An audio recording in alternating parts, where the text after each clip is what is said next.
How did Arabs react to the persecution of their Jewish neighbors? In a rundown part of the city, living bedridden in a tiny apartment, he found an elderly Jewish man who had evaded Walter Rauff's SS troopers. An Arab neighbor had put his life on the line for Joseph Nakash. Next to where we lived, there was an Arab. His name was Abdul Jalil. He had a steam bath, a hammam. He told me to come, if the Germans show up, to come to his place. He was kind to us.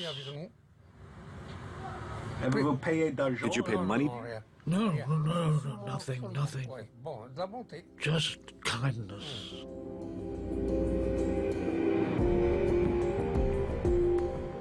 Until the Nazi invasion, Joseph Nakash lived in this part of Tunis.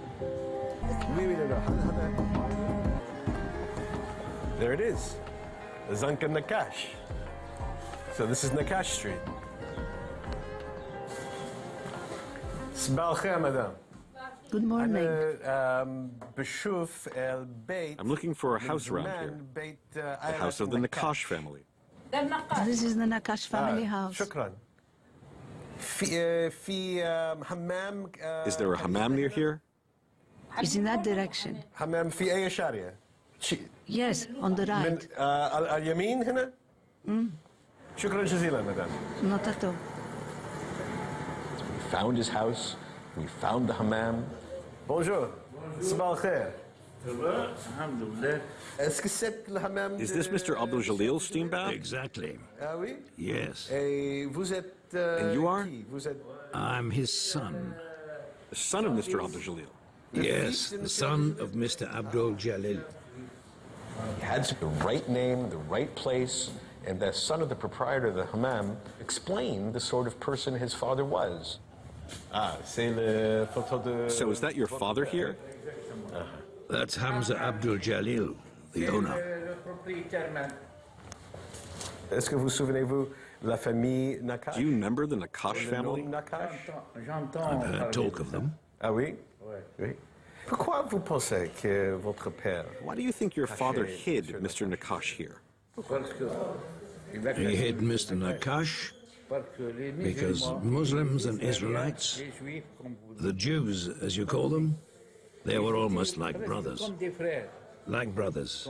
Each had their own religion, but we used to live like brothers. Alors, magnifique. For us, it's an honor. C'est un honneur. Above all, a Jew or a Christian or a Muslim is a human being, part of humanity. There is good everywhere, in everyone. You can't say the whole world is evil, no. There are people who are kind.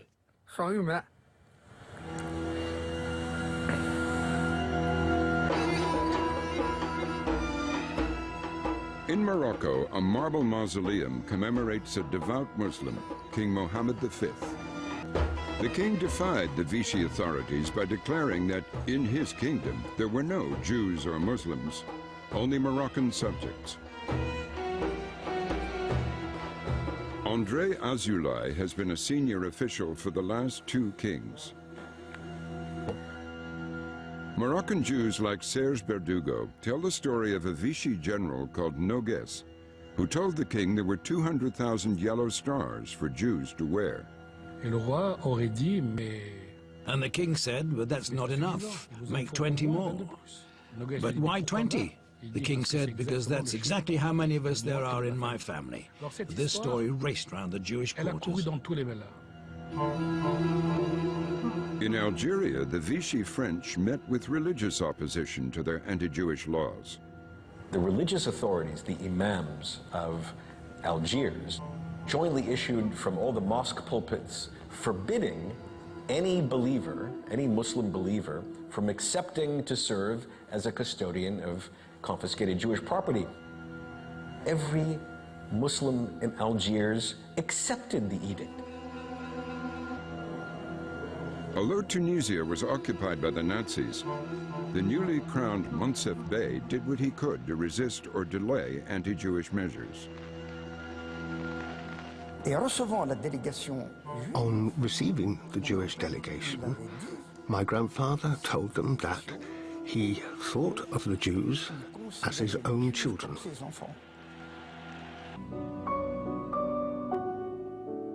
Khalid Abdul Wahab was an unlikely hero who had spent time in New York in the 1930s. At one point, he was a photography model. He learned architecture and art history and archaeology, and he was definitely a man of the world. When the Germans arrived in Mahdia, Khalid took it upon himself to wine and dine German officers, to learn German intentions, and Khalid evidently learned that one officer had his eye on a certain Jewish woman named Odette Buchris. Khalid knew that Odette Buchris' family had already been evicted from their home and had found refuge in an olive press factory or warehouse. In the middle of the night, Khalid went to the olive press factory and told the Jewish families they had to leave straight away. Khalid drove them to his farm and hid them in the animal sheds.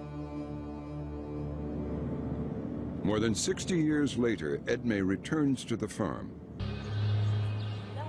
Ever since she arrived, Edme's been looking for the stables where the two families hid from the Germans.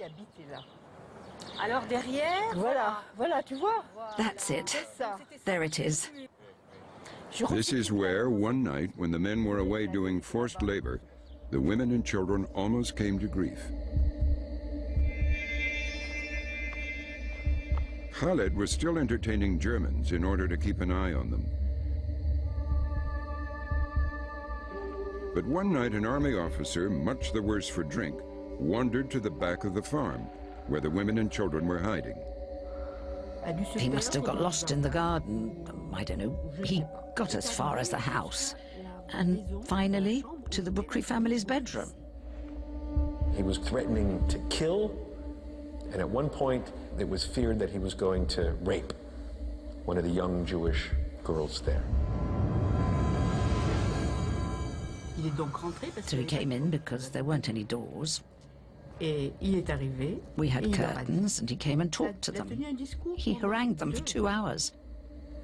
For 2 hours, to those poor women.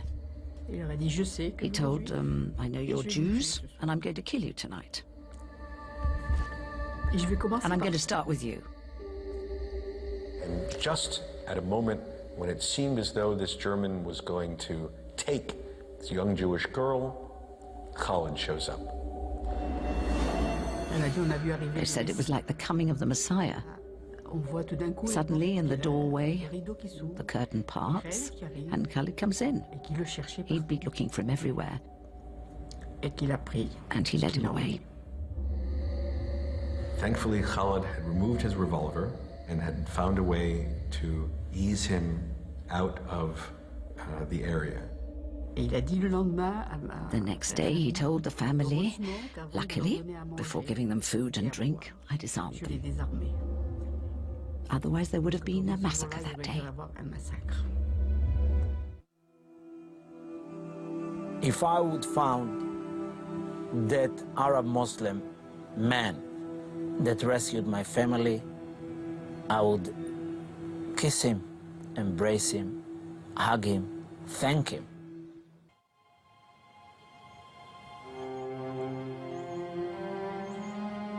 Despite eyewitnesses, Yad Vashem questions whether Khalid risked his life to protect Jews, and has for now rejected his nomination. Satloff continues to pursue new leads. But Jewish institutions around the world, like this synagogue in Washington, D.C., acknowledge Khalid's bravery.